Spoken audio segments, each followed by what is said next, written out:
जय हिंद दोस्तों आपका स्वागत है आपके अपने लेटेस्ट एग्जाम यूट्यूब चैनल में। दोस्तों आज इस वीडियो में मौलिक अधिकारों से संबंधित महत्वपूर्ण प्रश्नों को देखेंगे। देखिए, मौलिक अधिकार यानी फंडामेंटल राइट से संबंधित अक्सर पूछे जाने वाले क्वेश्चन, जैसे मौलिक अधिकार किसे कहते हैं, मौलिक अधिकार कितने हैं, मौलिक अधिकारों का संरक्षक कौन होता है, जैसे बहुत सारे इंपॉर्टेंट पॉइंट को देखेंगे।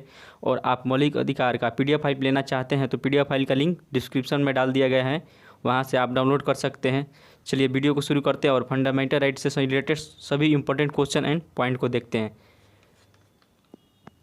देखिए क्वेश्चन नंबर 1, 6 से 14 वर्ष की आयु तक शिक्षा का अधिकार कैसा अधिकार है। देखिए 6 से 14 वर्ष की आयु तक शिक्षा का अधिकार कैसा अधिकार है, मूल अधिकार है। कैसा अधिकार है, मूल अधिकार। देखिए मूल अधिकार वे अधिकार जो लोगों के जीवन के लिए अति आवश्यक या मौलिक समझे जाते हैं, उन्हें मूल अधिकार या मौलिक अधिकार कहते हैं।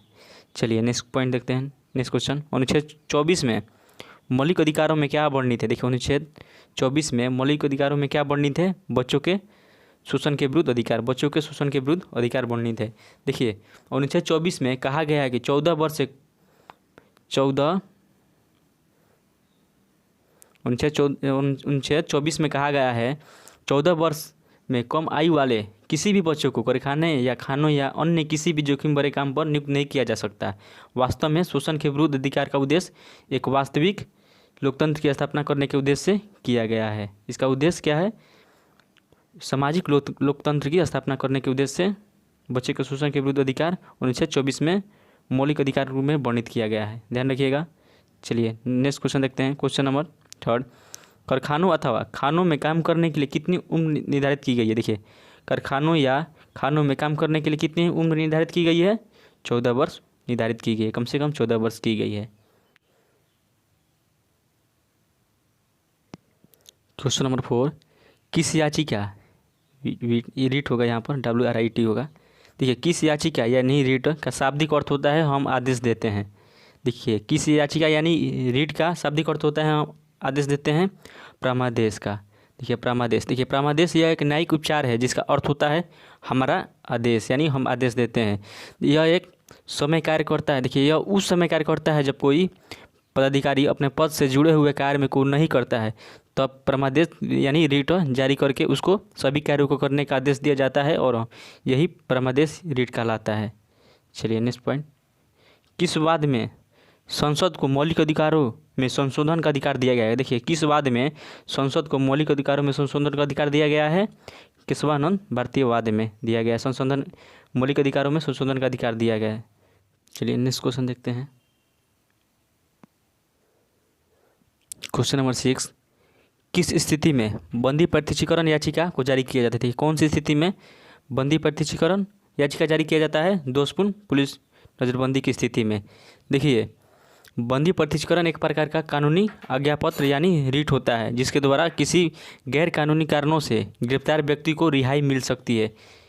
चलिए नेक्स्ट क्वेश्चन, क्वेश्चन नंबर 7, किसी कैदी को न्यायालय के समक्ष प्रस्तुत करवाने के लिए किस रीट की आवश्यकता होती है। देखिए किसी कैदी को न्यायालय के समक्ष प्रस्तुत करवाने के लिए किस रीट की आवश्यकता होती है, बंदी प्रत्यक्षीकरण की आवश्यकता रीट की होती है। देखिए बंदी प्रत्यक्षीकरण यह एक आज्ञापत्र अदालत द्वारा पुलिस या अन्य गिरफ्तार करने वाली राजकीय संस्था को यह आदेश जारी करता है कि बंदी को अदालत में पेश किया जाए और उसके विरुद्ध लगे हुए आरोपों को अदालत में को बताया जाए।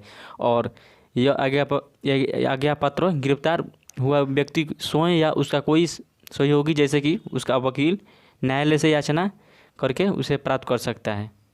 चलिए नेक्स्ट पॉइंट देखते हैं। कौन सा मूल अधिकार विदेशी नागरिकों को प्राप्त नहीं है। देखिए कौन सा मूल अधिकार विदेशी नागरिकों को प्राप्त नहीं है, अभिव्यक्ति की स्वतंत्रता का अधिकार। विदेशी नागरिकों को मूल अधिकार यह प्राप्त नहीं है, अभिव्यक्ति की स्वतंत्रता का अधिकार। देखिए नेक्स्ट पॉइंट, कौन सा समादेश किसी अवैध व्यक्ति से सरकारी पद को बचाने के लिए जारी किया जाता है। कौन सा समादेश किसी अवैध व्यक्ति से सरकारी पद को बचाने के लिए जारी किया जाता है, अधिकार परीक्षा। देखिए अधिकार परीक्षा, देखिए अधिकार परीक्षा यह एक याचिका यानी रीट है जिसके माध्यम से किसी व्यक्ति से यह पूछा जाता है कि उसके किस अधिकार या शक्ति के द्वारा ये गैर कानूनी कार्य किया है या निर्णय लिया है। चलिए नेक्स्ट पॉइंट देखते हैं। डॉक्टर BR अम्बेडकर ने संविधान के किस भाग को सबसे अधिक अलौकिक भाग कहा है? किस भाग को डॉक्टर बी आर अम्बेडकर ने अलौकिक भाग कहा है? भाग 3 को। भाग 3 को डॉक्टर बी आर अम्बेडकर ने सबसे अधिक अलौकिक भाग कहा है। चलिए नेक्स्ट पॉइंट देखते हैं। धार्मिक स्वतंत्रता का अधिकार किस अनुच्छेद में है? देखिए धार्मिक स्वतंत्रता का अधिकार किस अनुच्छेद में है? अनुच्छेद 25 में है। धार्मिक स्वतंत्रता का अधिकार वर्णन है अनुच्छेद 25 में। नेक्स्ट पॉइंट, प्रेस की स्वतंत्रता किस अधिकार में निहित है? देखिए प्रेस की स्वतंत्रता किस अधिकार में निहित है? भाषण की स्वतंत्रता में निहित है प्रेस की स्वतंत्रता। Next point, B R Ambedkar ने किसे संविधान का हृदय एवं आत्मा की संज्ञा दी है? देखिए डॉक्टर बी आर अम्बेडकर ने किसे संविधान एवं हृदय की आत्मा की संज्ञा दी है? संवैधानिक उपचारों का अधिकार डॉक्टर बी आर अम्बेडकर ने संविधान एवं हृदय की आत्मा कहे हैं। चलिए नेक्स्ट पॉइंट देखते हैं।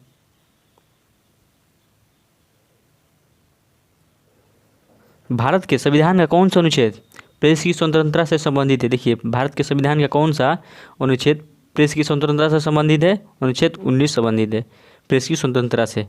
चलिए नेक्स्ट,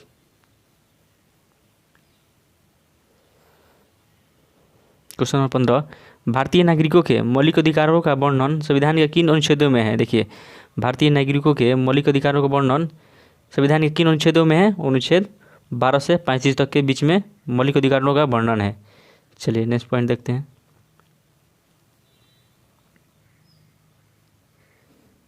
क्वेश्चन नंबर 17, भारतीय संविधान का अस्पृश्यता उन्मूलन किस अनुच्छेद में है? देखिए भारतीय संविधान का अस्पृश्यता उन्मूलन किस अनुच्छेद में? 1917 में वर्णित है।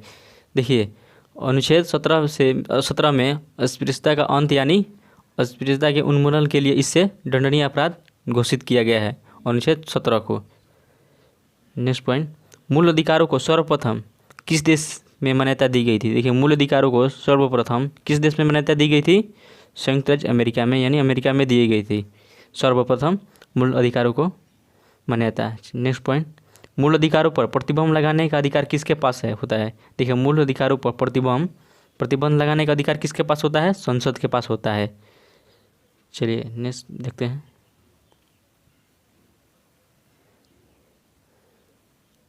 मौलिक अधिकार संविधान के किस भाग में वर्णित है? देखिए मौलिक अधिकार संविधान के किस भाग में वर्णित है? भाग 3 में वर्णित है। चलिए नेक्स्ट पॉइंट देखते हैं। मौलिक अधिकारों का निलंबन कौन कर सकता है? देखिए मौलिक अधिकारों का निलंबन कौन कर सकता है?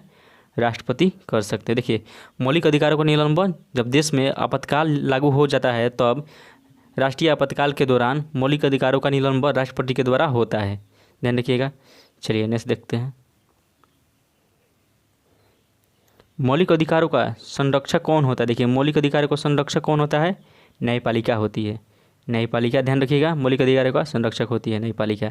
नेक्स्ट पॉइंट, मौलिक अधिकारों के बारे में सुनवाई करने का अधिकार किसको है? देखिए मौलिक अधिकारों के बारे में सुनवाई करने का अधिकार किसके पास होता है?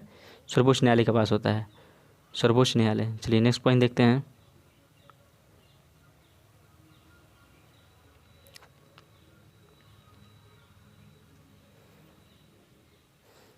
मौलिक अधिकारों को लागू करने के लिए रिट कहाँ दायर की जाती है? देखिए मौलिक अधिकारों को लागू करने के लिए रिट कहाँ दायर की जाती है, यानी कहाँ दायर की जाती है?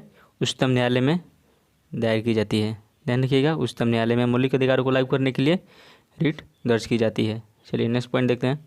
मौलिक अधिकारों में संशोधन का अधिकार किसको है? देखिए मौलिक अधिकारों में संशोधन का अधिकार किसके पास है? संसद के पास है, होता है। देखिए मौलिक अधिकारों को संशोधन कौन कर सकता है? संसद कर सकता है। चलिए नेक्स्ट पॉइंट, शिक्षा का अधिकार किस अनुच्छेद में जोड़ा गया है? देखिए शिक्षा का अधिकार किस अनुच्छेद में जोड़ा गया है? अनुच्छेद 21 के ए में जोड़ा गया है, ध्यान रखिएगा। शिक्षा का अधिकार अनुच्छेद 21 के ए में जोड़ा गया है। चलिए नेक्स्ट पॉइंट।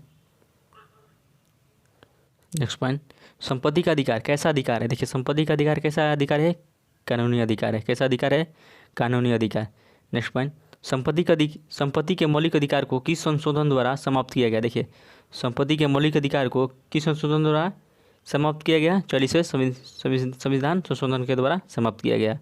चलिए नेक्स्ट पॉइंट देखते हैं। संविधान के अनुच्छेद 23 में किसका वर्णन है? देखिए संविधान के अनुच्छेद 23 में किसका वर्णन है? शोषण के विरुद्ध अधिकार वर्णन है। अनुच्छेद 23 में शोषण के विरुद्ध अधिकार का वर्णन है। चलिए नेक्स्ट पॉइंट, सूचना का अधिकार किस अनुच्छेद में जोड़ा गया? देखिए सूचना का अधिकार किस अनुच्छेद में जोड़ा गया है? अनुच्छेद 19 के ए में जोड़ा गया है। ध्यान रखिएगा। चलिए नेक्स्ट पॉइंट, स्वतंत्र का अधिकार किस अनुच्छेद में वर्णित है? स्वतंत्र का अधिकार किस अनुच्छेद में वर्णित है? अनुच्छेद 1922 में वर्णित है स्वतंत्र का अधिकार। ध्यान रखिए।